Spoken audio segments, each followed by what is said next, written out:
By 1776, there's definitely independence movements gaining momentum, but that doesn't mean they're convincing all colonists. In fact, the colonists are going to be split between three groups. The third of them are going to be loyalists. They're going to stay loyal to the king.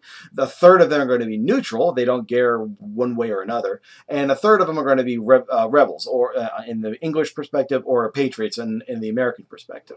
But nonetheless, much of this is going to change with the arrival of a political pamphlet written by a man named Thomas Paine called Common Sense. And in it, Paine argues for independence. Well, that is going to have the effect of having a lot of the neutrals be put into the independence camp. So now the neutrals are going to support rebelling against the crown.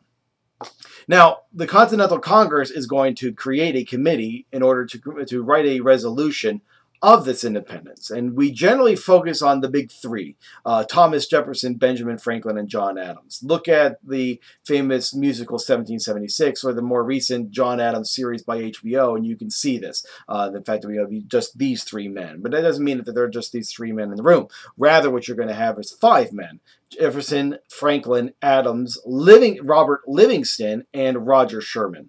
Now, amongst all five of these guys, Thomas Jefferson is going to be selected as the writer of the document, and there's a couple of reasons for that. Number one, Jefferson is an excellent writer. He is the best writer of all the founding fathers. Terrible orator.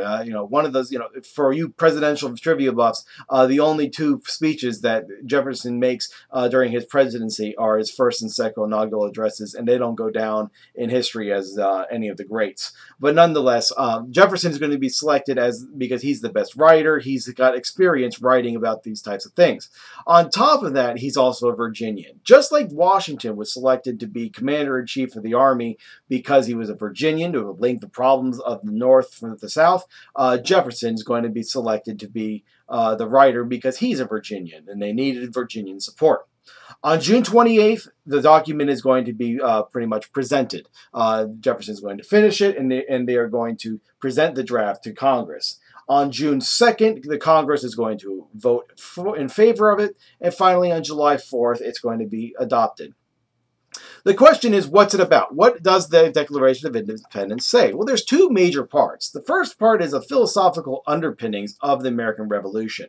It's pure Enlightenment thinking. If you read the stuff that comes about just in the century or two before this, a lot of what Jefferson says has already been said before. Read John Locke and then read the Declaration of Independence, and you're going to be scratching your head going, I've heard this before. But nonetheless, what does the Declaration of Independence say? Well, the introduction, it talks about basically the prudence requiring that they explain why they're going to rebel against the English crown. The philosophical underpinning is going to be the next paragraph, so the second full paragraph. And so I'm going to read a little bit, and I'm going to explain it a little bit. So here we go.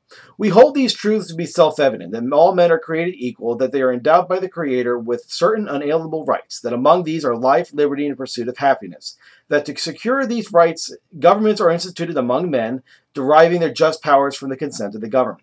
This kind of tells you what Jefferson's attitude is about government. What is government supposed to do? Government is supposed to secure your rights to life, liberty, and the pursuit of happiness. This echoes John Locke. John Locke is going to say almost exactly the same thing, almost word for word. The pursuit of happiness is going to be dropped. It's not going to be in Locke, and rather he's going to put property in. But nonetheless, it's there.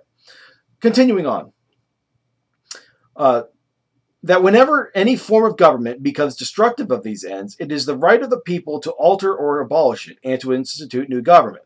What does this mean? Basically, it's saying that if you believe that the government is infringing on your right to life, liberty, and the pursuit of happiness, it is your right to rebel. It is your right to abolish that said government. All right, so this is the right to revolution.